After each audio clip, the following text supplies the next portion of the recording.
right, we will call the December regular board meeting to order. Our media has been notified, and at this time, if we would stand and let's do the Pledge of Allegiance.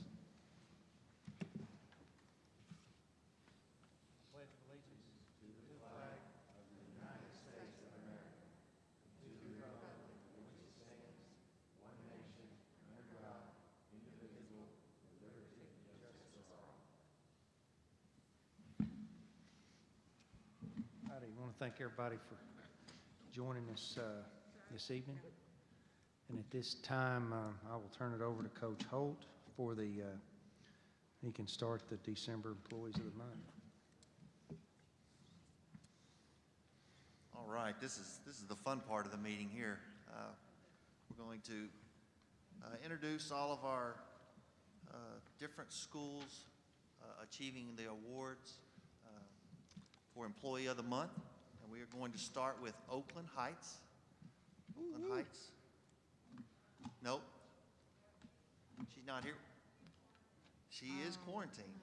That's Robin Goins, who is going to receive the Employee of the Month for Oakland Heights. So we will celebrate her. Let's give her a hand.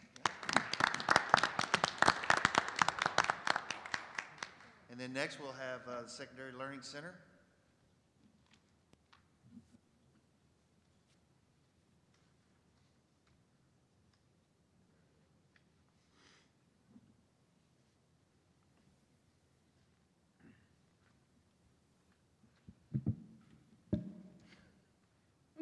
I would like to introduce to you the Secondary Learning Center Faculty Member of the Month, Ms. Brittany Austin. Ms. Austin is our 9th through 12th grade math teacher and has been teaching math for 2.5 years. Ms. Austin was elected our Faculty Member of the Month by our students. They nominated her for being one of the best math teachers they've ever had. Ms. Austin is known for her positive energy, her creative lessons, and the desire to do whatever she can do to ensure her students are successful. Her students would like to thank her for challenging them, but also ensuring that they can be successful in math. These thoughts were also echoed by Mr. Hines. He was so amazed by the variety of techniques and strategies Ms. Austin uses daily and weekly in her classroom. He said that her class is a model classroom, and he's just so impressed with her teaching style. She engages every child and challenges them to be more successful in math than they ever imagined. While Ms. Austin is a fantastic math teacher, I personally want to thank Ms. Austin for her efforts for planning these things beyond the classroom. She has always been good at engaging our students beyond the classroom and getting them involved with different aspects in the community. She truly never sleeps and is always planning the next step to challenge her students to realize they can push harder, can be more involved, and they can reach their true potential. I can't even count how many times I had to respond to a late night email or an idea with Miss Austin, it's time to take a break and go to bed. All these things are just a few reasons why Ms. Austin was our Faculty Member of the Month. Help me in celebrating the Secondary Learning Center of the Faculty Member of the Month, Brittany Austin.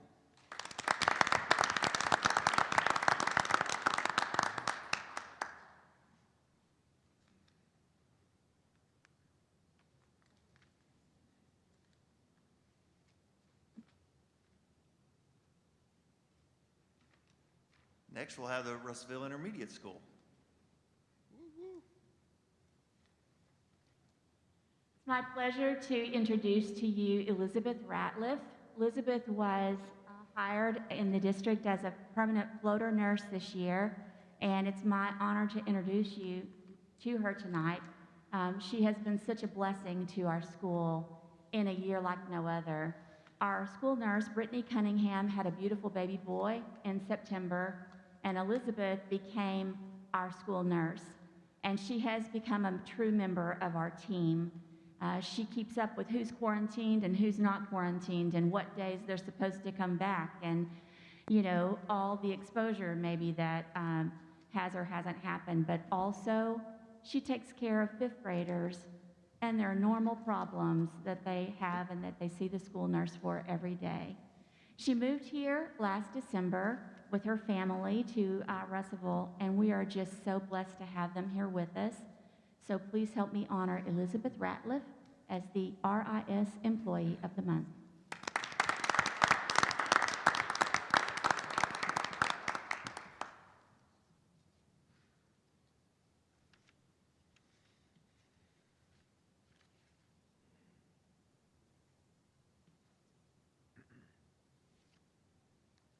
Next, we'll have Sequoia.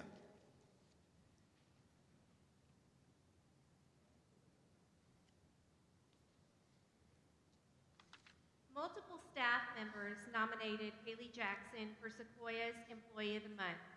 She became our counselor, joining our staff shortly after this school year began, I think at the end of the second student week. She made an immediate impact on students and staff.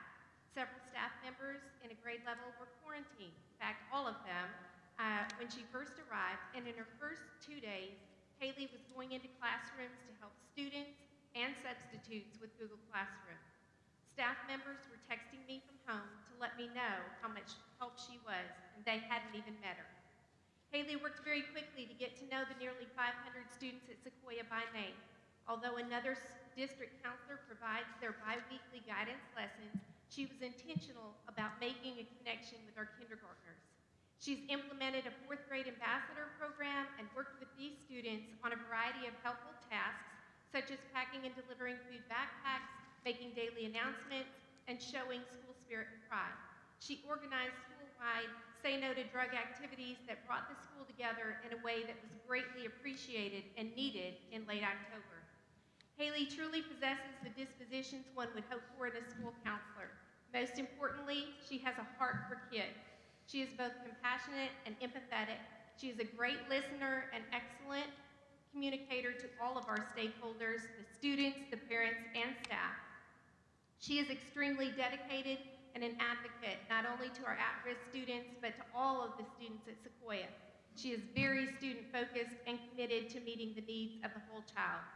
I'm sure that there have been some learning curves since she moved from working with secondary to elementary students in addition to taking on a whole new position.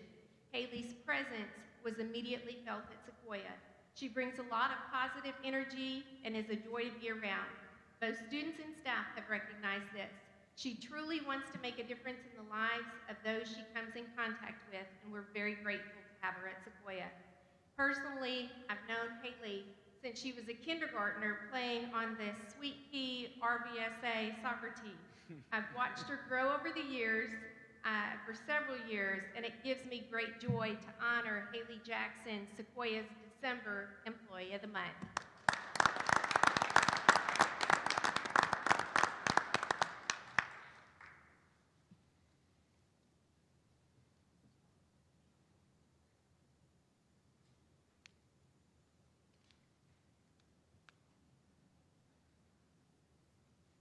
Next, we'll have Russellville High School.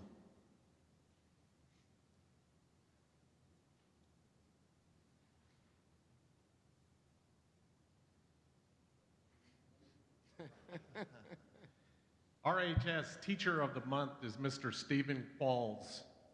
Mr. Qualls deserves this recognition in part because he is the last person who would ever seek to be recognized.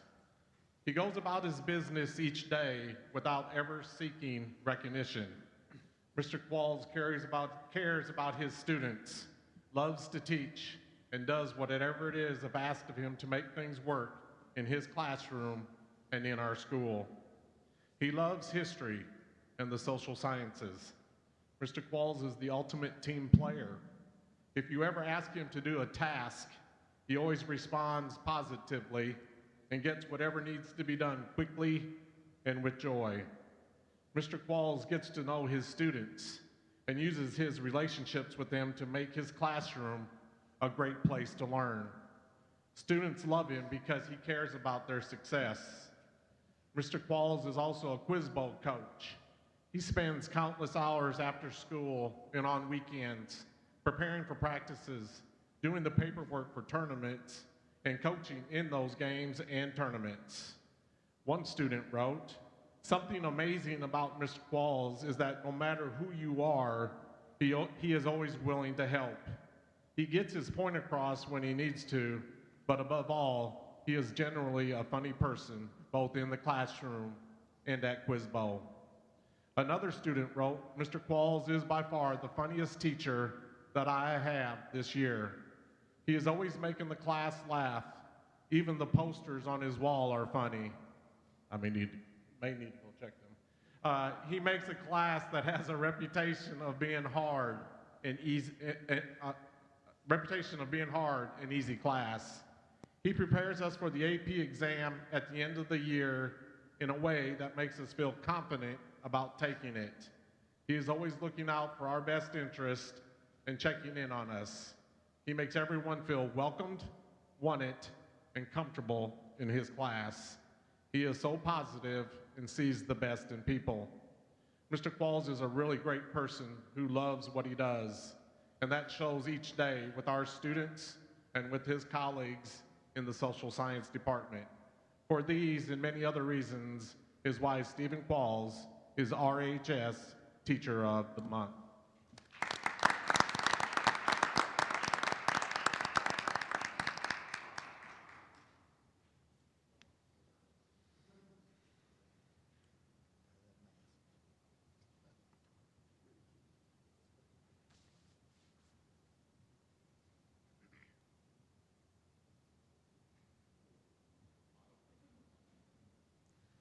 Next, we'll have Dwight Elementary. She's on leave, so let's please give her a hand.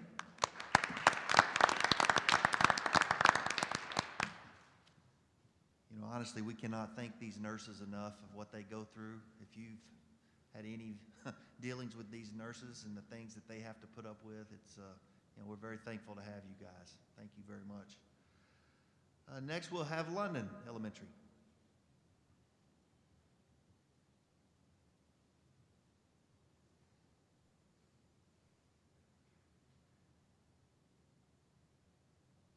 Our London Elementary Employee of the Month is Gayla Boxnick. She is the manager of the Tiger Cafe, and she has been with us at London for 21 years. And so you're looking at, you won't see her, but I can promise you, you know about the famous cinnamon rolls at the London Chili Supper and Auction. And this is the person that does every bit of it all on her own. She takes ownership of that and takes pride in what she does. Gayla, here is what your colleagues said about you when they nominated you. Gayla works exceptionally hard every single day to keep our students fed and the atmosphere positive no matter the circumstances. She works diligently to be prepared and is efficient. Gayla has gone above and beyond during this difficult time, modeling a can-do, happy attitude even when things were extremely stressful. She always has a smile on her face, even though you can't see it with that mask, but you can see it in her eyes. And she's willing to help however she can. She truly cares about the well-being of the students and staff at London Elementary and knows each and every one by name. And that's why Gayla Boxnick is London Elementary's December Student Staff of the Month.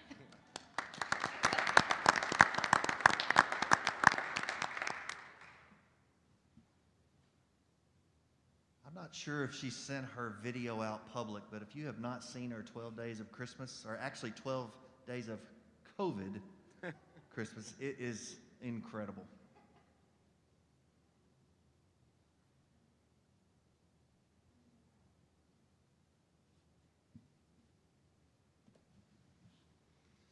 Next, we have Russellville Junior High School. She's out. Well, let's give her a hand, please. Crawford Elementary.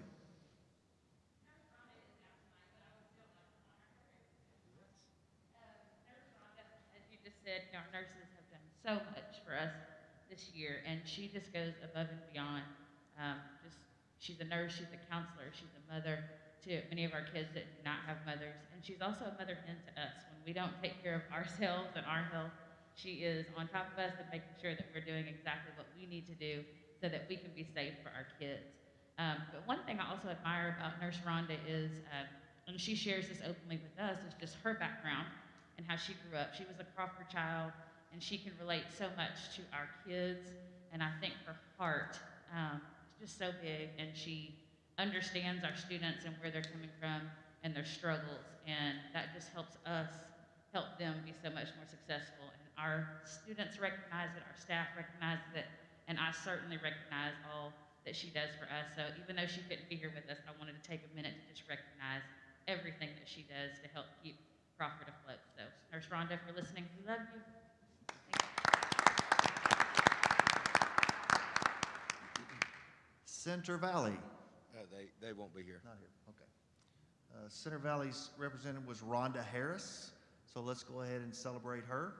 Is that right? No, the entire staff. Oh, the entire staff. Let's celebrate the entire staff of Center Valley. RMS.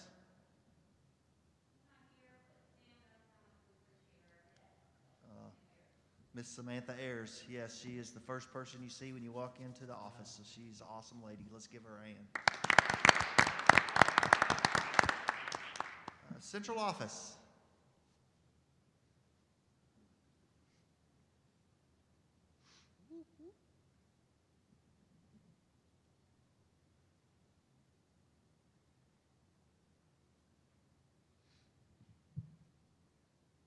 It is my honor and privilege to present to you the Central Office Employee of the Month.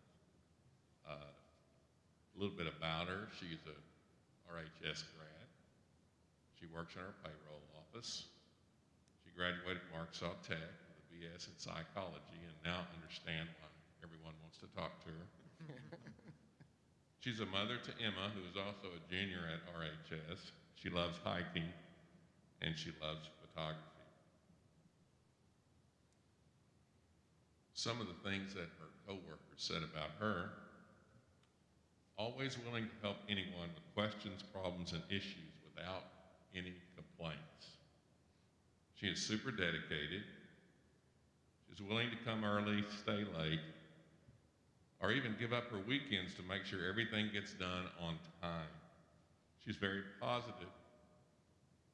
She has a kind disposition. You never hear her speak badly about anyone. A wonderful person to work with. We are very lucky to have her at the Russellville School District Central Office. The Employee of the Month is Miss Rebecca Cooper.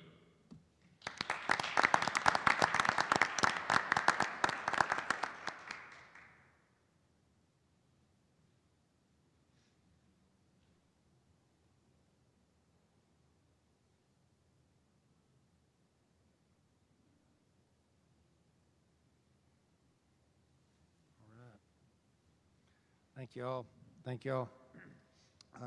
Right now, I need a motion and a second to approve adding the addenda items to the agenda. Make a motion. Okay. Add the addendum items. Mr. Keister, is there a second? Second. Okay, Mr. Golden, thank you. Any discussion? All those in favor? It is unanimous. Do we have anybody here wishing to address the board on an agenda item? Okay, thank you. Anyone here wishing to discuss PPC? Okay, I don't see Mr. Hodge. Thank you. All right, Coach Holt, under information, and want to thank you for filling the role, and honored that you're our acting superintendent. So I'll turn this over to Coach Holt right now. Yeah, thank you very much, and I want to thank the board for showing the confidence in me to fill in for this short time for Dr. Gocher. We have an incredible leadership team, and I have had the pleasure of working with these principals and administrators, both district level and building level, for a long time. And I'm just amazed at how well they do their work, and I just appreciate the help and the confidence that you've given to me, and that I really do appreciate that. I spoke with Dr. Gocher today. I've spoken with him many times, but I spoke with him today. He is doing well. He is back at home, released from the hospital, which is a great thing. He was feeling much better than he felt the last few days, and he was very tired. And I told him that my only concern and my only job during this short time is to make sure that all the stress is taken off of him. That is my only mission, and with the help of this, again, incredible leadership group, we're going to be able to do that.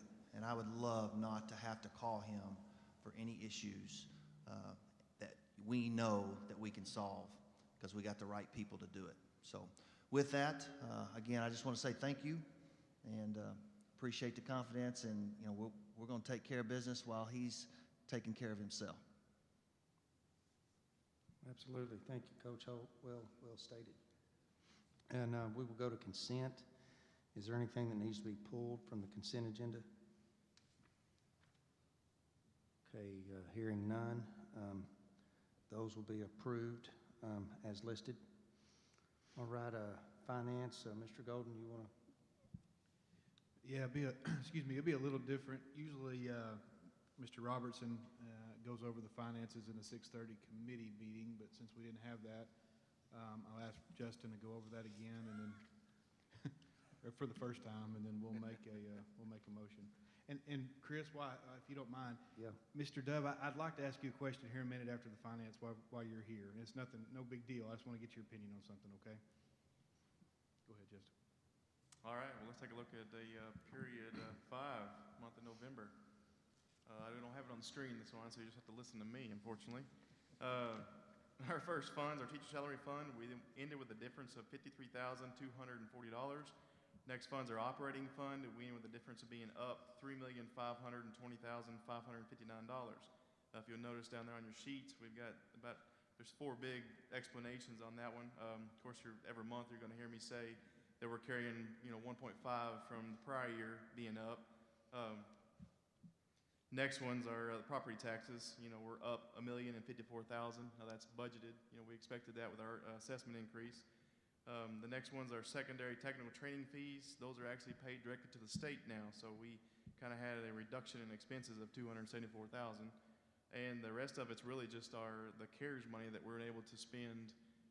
Instead of we're spending it out of CARES, the expenses for the technology and maintenance, we're spending that out of CARES money right now instead of their operating budgets. That pretty much brings it to a $3.4 million of the 3.5 difference. Our next funds, our debt service fund, we end with a difference of $27,741. Our funds 1, 2, and 4 is our legal balance. We ended up $3,439,578. Next funds are building fund. We ended with a difference of being up $322,873. Capital outlay, we ended up being a difference of being up $478,868. And as you can see, with the items we will approve later, but we approved just a while ago with no issues, under the consent, we have about $676,000 that will be encumbered of the $1.4 million balance. Our next funds are federal grants fund. We end up being difference of being up $145,308. Once again, it's based on reimbursements, and the biggest thing is just the CARES money, as we get refunded on that one. The next funds are food service fund. We ended with a difference of being down $106,447. If you remember last month, we had about an $80,000 shortfall, we'll call it, from multiple things of overtime, really just trying to learn how to work through the COVID type environment. Hopefully we've got that cleared up since we've kind of got that, tweaked some things. Daniel's taking care of some stuff. So, and overtime was a big part of that. That is actually period 5. That was been pretty quiet, and it's kind of as expected. So. Anybody else have any comments or questions? Okay. I don't have the agenda in front of me, but I'd like to make a motion to approve financial report that Justin just went over. Thank you, Jason. Is there a second? I'll second the motion. Thank you, Mr. White. So we have a motion and a second to approve the financial report. Any discussion? Okay, hearing none. All those in favor? Okay, it is unanimous. Mr. Golden? Yeah, please. Mr. Dove, I've got and we can take it offline, but I do want to put this out there. I think it's something we need to speak of. As we traveled through the football season this year, I noticed most of the schools our size and smaller had, I don't know what else to call it except a bandstand or their own bleachers that set apart from everybody else. And prior to me being on here, has this been discussed many times over, or is this something that we just kind of put it? I just wanted your opinion if you wanted to give it. Is that something that we need here, or are we good where we're at? Or as a parent of, I don't have any band kids, so I don't know. I didn't mean to put you on the spot, sir, but. He has to come to the mic, though. I can't hear him. Mr. Dove, you got to come to the mic. I can't hear you way back there. We want to honor you again for your great work. That was not my intention, Mr. Dove, sorry. It was totally good.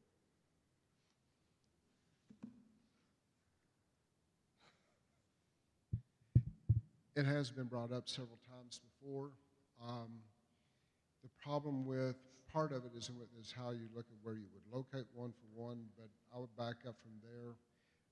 I've always been a lot of times against it because there are so many things that we need worse. If you were to go through and look at our inventory, as you know, we have some instruments that we got approved to purchase tonight. Those are only instruments needed to try to make sure every child has one. That is not a replacement of anything that is old. And yet we've got instruments that were purchased in the 70s and 80s that we still use every day.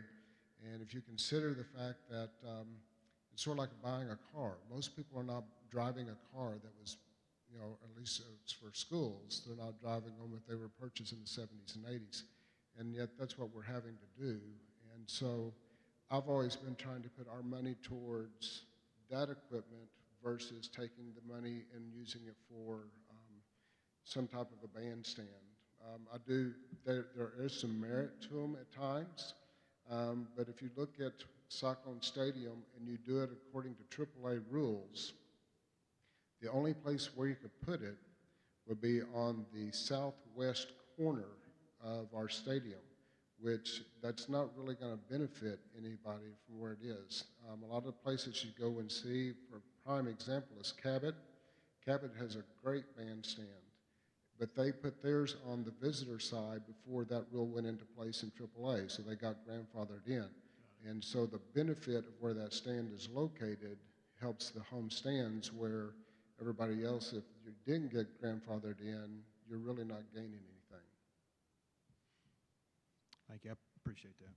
One thought on that I don't, not for or against, but the one area that we need to stress is the handicap area. It's right in front of the student section, and we really don't have any handicap parking. My mom's handicapped, so she's not going to come sit in front of the student section. So considering that, you could do some shuffling if, you know, if the man was for something different. Got it.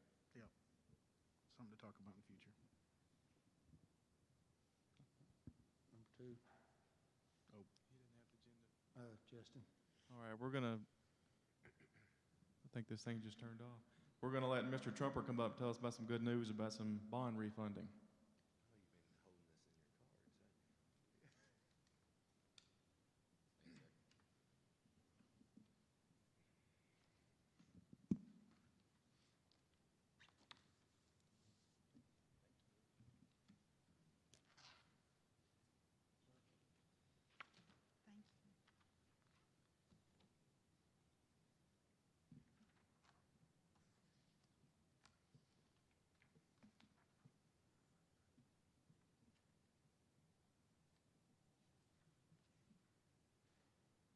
Coach Hope, Mr. Cloud, Mr. Robertson, thank you, and members of the board, thank you for the opportunity to be here with you all today.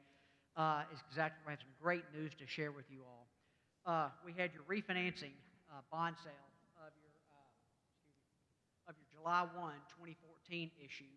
You all approved this back in the summer. When you looked at back in the summer, the savings was good. It was around $110,000 in year one and $27,000 in year two, for an overall savings of $176,500, which represented 7.6%.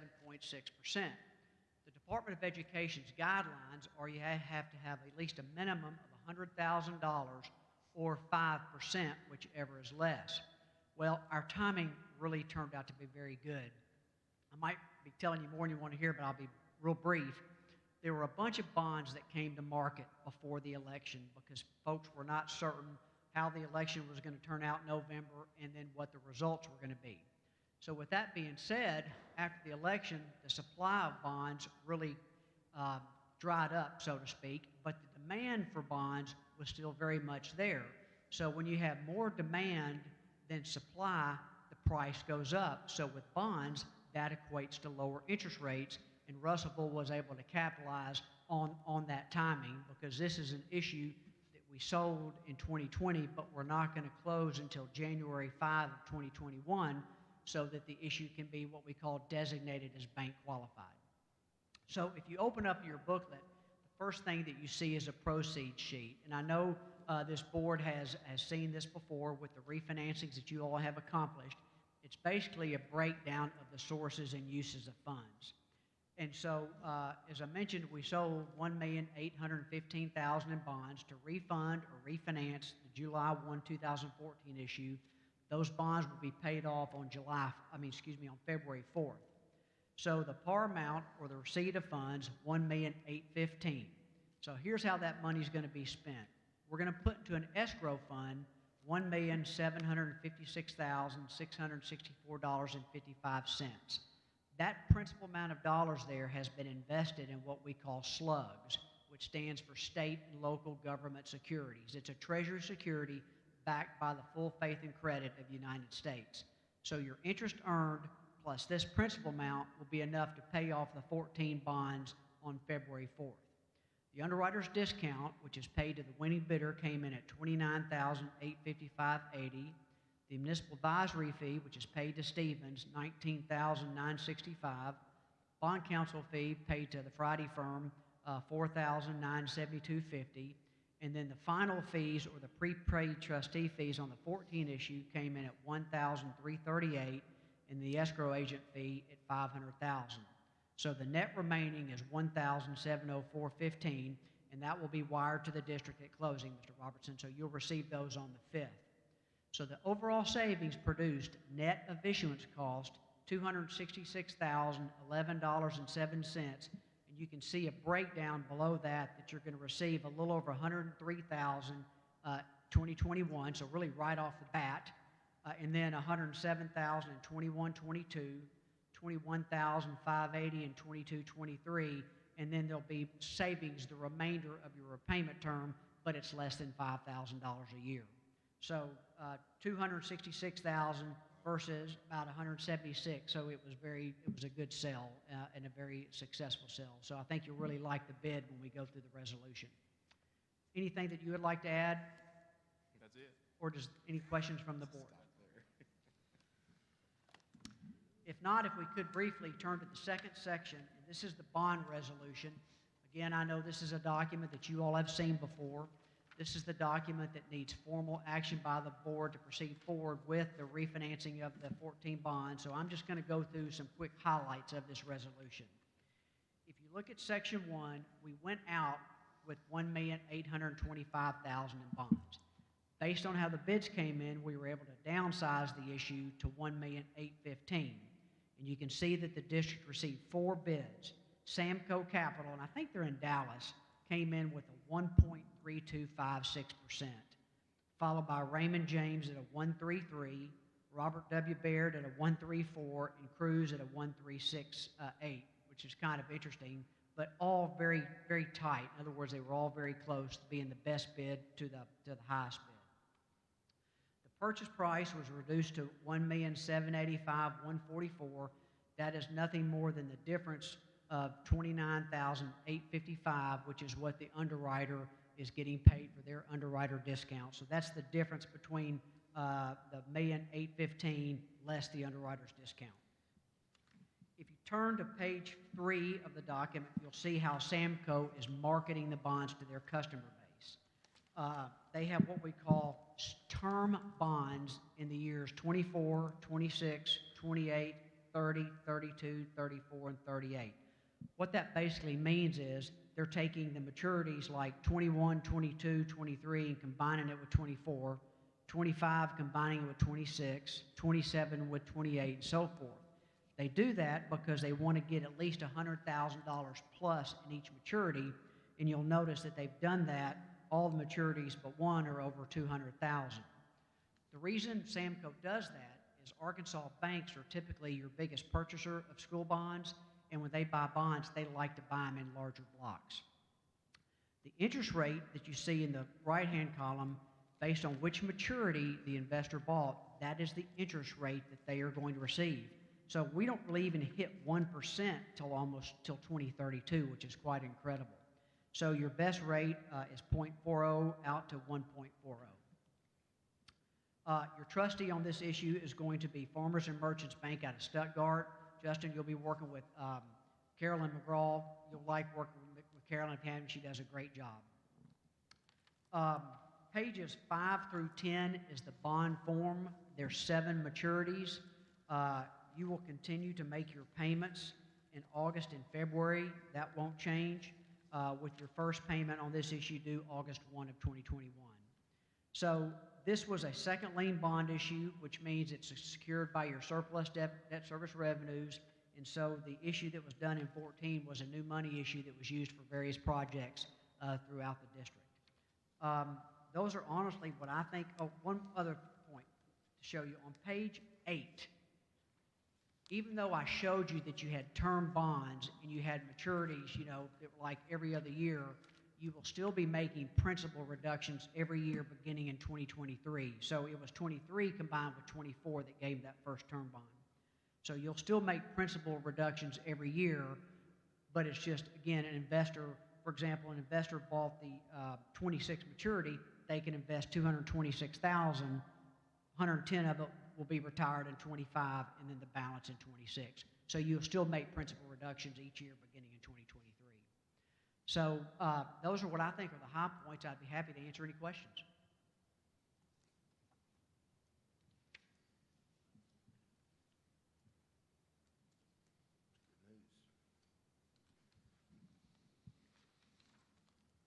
If there are not any questions and the board wants to proceed forward with this refinancing, then we would need a motion and a second to approve the resolution. And I typically just word it like it says at the top of the resolution, being a resolution authorizing the issuance and delivery of bonds and prescribing other matters pertaining thereto in the refinancing of the July 1, 2014 bond issue. Can I entertain a motion? Yeah, motion approved number 2. Recommendation to adopt resolution to authorize issuance and delivery of refunded bonds to accept lowest true interest cost.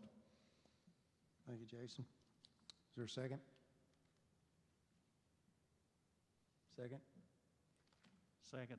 Okay, thank you, Mr. White. All right, we have a motion by Mr. Golden, second by Mr. White.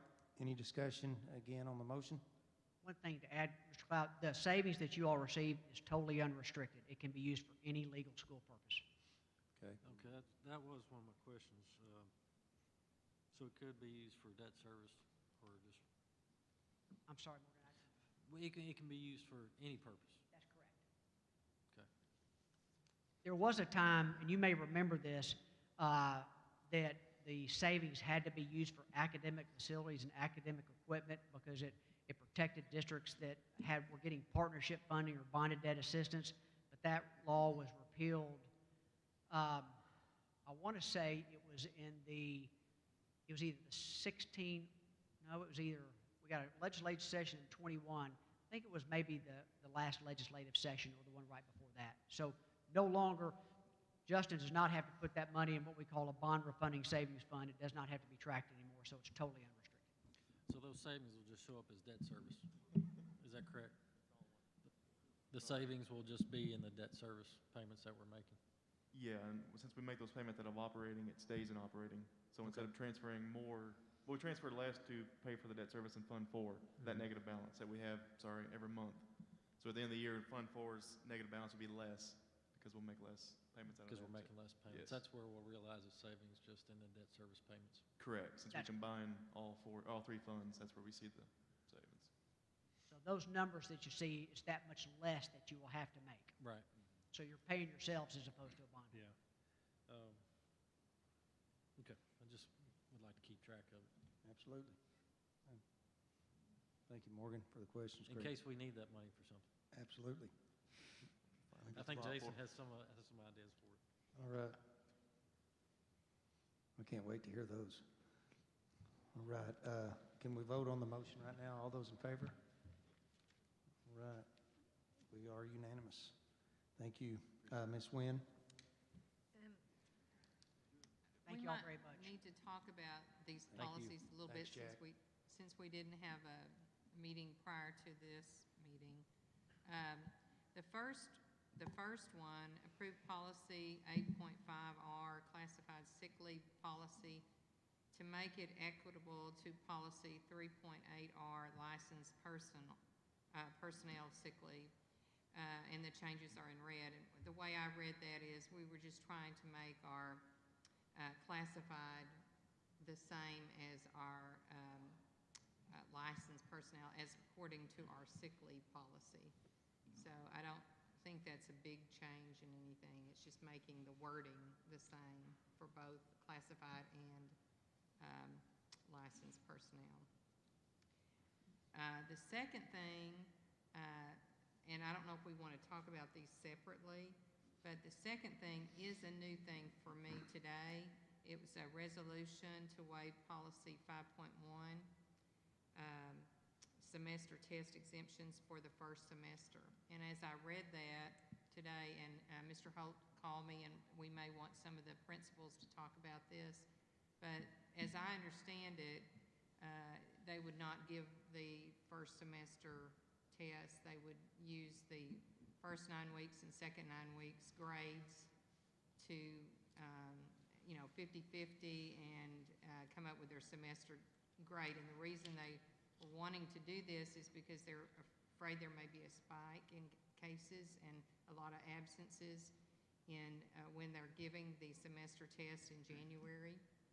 And my thought on that was that that seems like an okay idea to me, as long as a student who wants to take the semester test would be allowed to take the semester test in case they're wanting to bring up their grade. They may have that in their mind that they want to do that. They may have an 89% and they think, well, if I take my test, I could get it into the 90s. And so that, I don't think that is in the resolution, but I've talked to one of the principals who thinks that that might be an okay thing. So that's my thought on that. And Mr. White knows a lot about semester tests. He may want to have a conversation about that. Will there be a unit test? Yes, as I understand it, they were going to have a unit test during that time that they have a semester test. They would not be on the semester test schedule where they do the block scheduling. They would just have regular school. And that's another reason that the principals and the teachers were recommending this, is that they wouldn't lose that time in instruction. But Mr. Harpino or Mr. Kordsmeyer might be able to talk about this a little bit better than me. Mr. Kordsmeyer, do you want to tell us about it? Because I probably didn't say it the way I should have. The one thing you brought up about students asking if they can take the semester test, that's something that we can definitely look at and consider, and it would be something we could do if a student says, hey, I'd like to take a semester test, we can do that. One of the things that's unusual is that this is really the first time we've had a break in the semester, these 2 weeks before the end of the semester. That's been kind of unusual too, and I think the way our units are falling, a lot of our teachers are finishing up units like this week and taking tests this weekend, and they're wanting to come back in January and start some new learning with the students to where they can start new stuff. And there are a few of our teachers that probably will give some tests after the break, but it'll be some of the stuff that they're going to cover when they get back.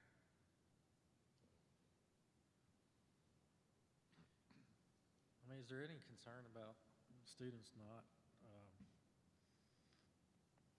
demonstrating the knowledge for that second 9 weeks or on the semester test? Maybe some that have not been doing what they should be doing and maybe would put in some extra effort to get prepared and just missing that knowledge? We talked about that a little bit. You know, Judy, you talked about it a little bit too. You might can address that some too. We had quite a bit of discussion about it. Do you want to?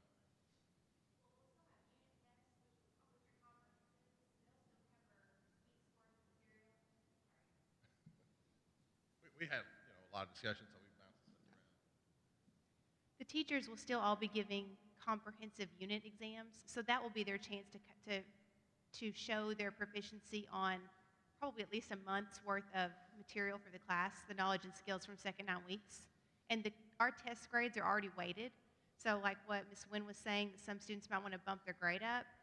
They'll still have the opportunity with the unit test, because in 9th through 12th grade, all assessments are weighted 70% of an overall grade for the 9 weeks. So if they do well on a quiz or an assessment, it does help their grade a lot. And the semester grade traditionally has been 20% of their overall semester. And so sometimes instead of helping them, it ends up hurting them because it's so cumulative from August to this would be January that we don't think it's going to help their grade if they did take a semester test in the middle of January anyway. Yeah, I guess my question is more about the students that, and I guess if they haven't been keeping up, they won't necessarily prepare for the semester test. Is that kind of? Right. It could actually end up, like you said, hurting them more in the long run. I just know there's a big gap there with everything that we've been dealing with, and some students not necessarily keeping up. And typically we hear test, and now we're being asked to not test. So it's kind of different. Well, I think that teachers are giving more smaller quizzes to help keep kids motivated and to kind of chunk up what they're learning. That helps the students doing more like weekly quizzes, and those are still, again, weighted assessments. So it goes towards that 70% of their grade. So that's helping the kids. So we're doing something in lieu of the semester test? Absolutely, yes. Sort of. Yes, for sure.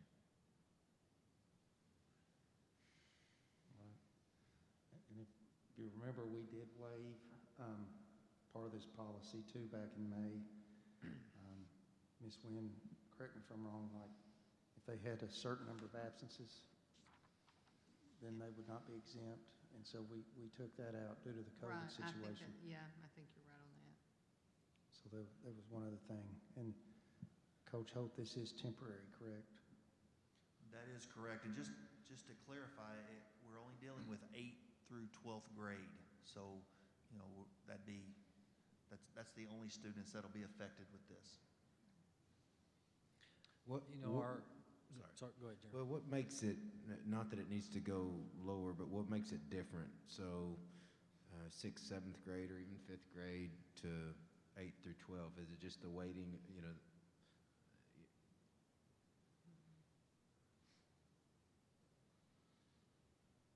We did used to have semester tests a few years ago at our middle school. Students did not do well on those, and I think it may be a maturity level, or maybe they just couldn't handle remembering something cumulative for 4 months. So they went to unit assessments or 9 weeks test at the middle school level. They also did not think it benefited students to have such a long block of time when we had semester test schedules different at the middle level. I don't think 5th grade has ever done semester tests. Okay. And the reason for semester test in secondary is to prepare students more for college or something after high school.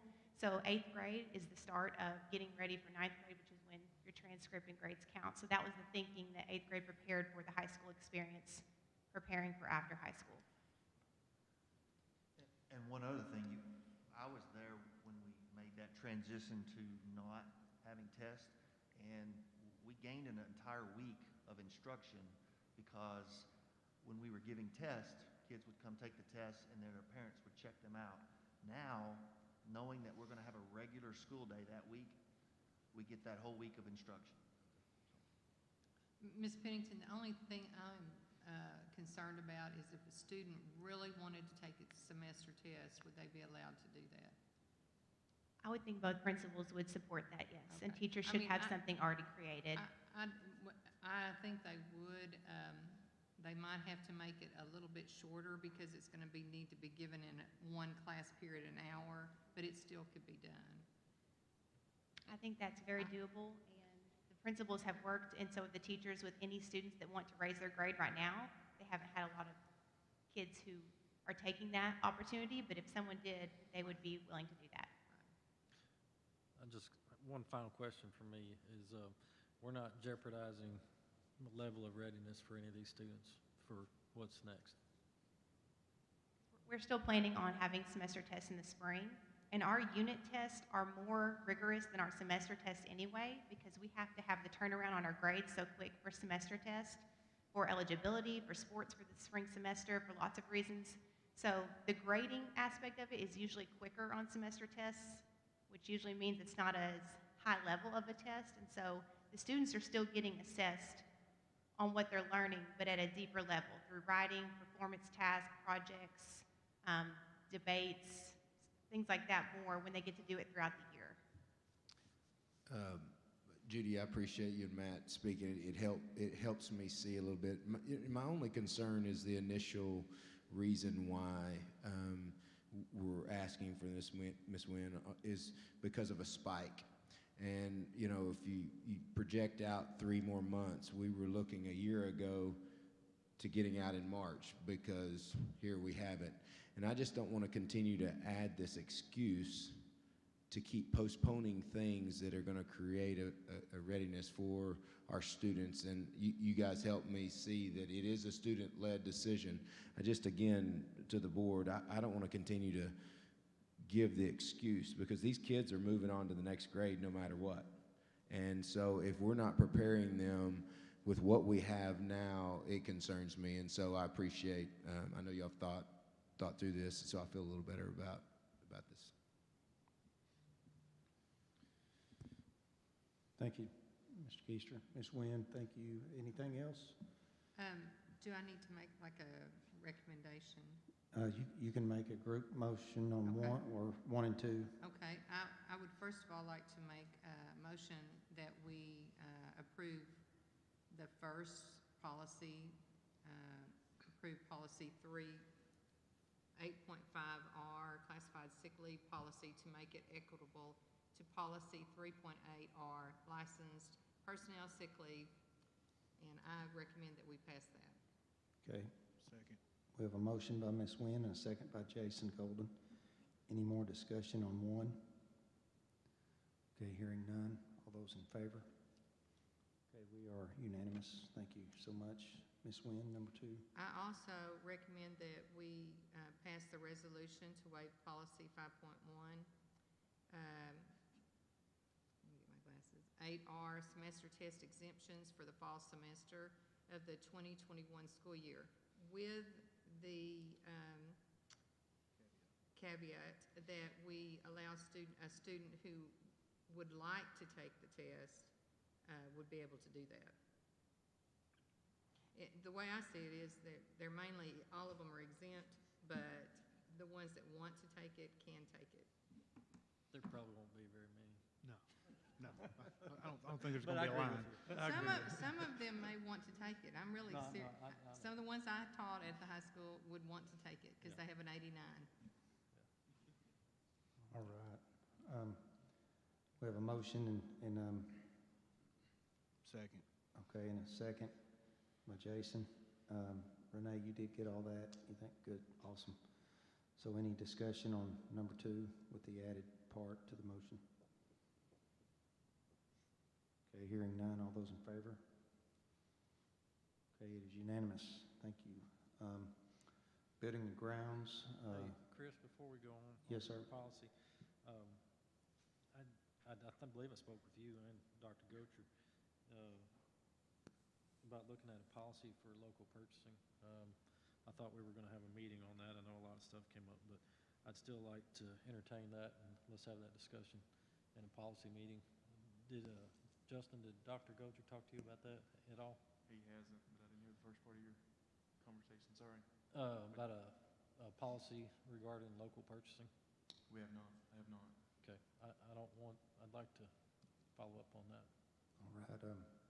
Would it, Buildings and grounds as well. I don't know if we could do that 2 different times, or. okay. If we could, Coach Holt, if you could get would that be okay if he set a time up and scheduled a meeting soon? Everybody good with that? We could do a lunch meeting, Coach, and make a note and let everybody know. And Mr. Keister, you wanted to do a joint B&G? Okay. Okay. All right. Is that okay, Morgan? Yes. All right. So Coach Holt's making a note of that, and definitely, I agree with Morgan's sentiment.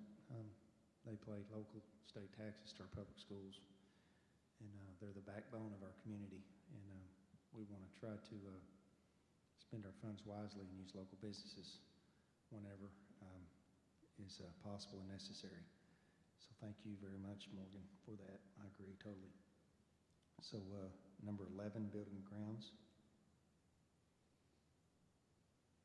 Okay, nothing. Okay. All right, there's no other. Is there any other? Anybody wants to add? Okay, so personnel, do we have a need for executive? Okay, Mr. Keisler's made a motion to go to executive, discuss personnel. Is there a second? Second. Okay, we have a motion second, so we don't need to vote. So at this time, board, we will meet in here and socially distance. And so right now we are in executive session.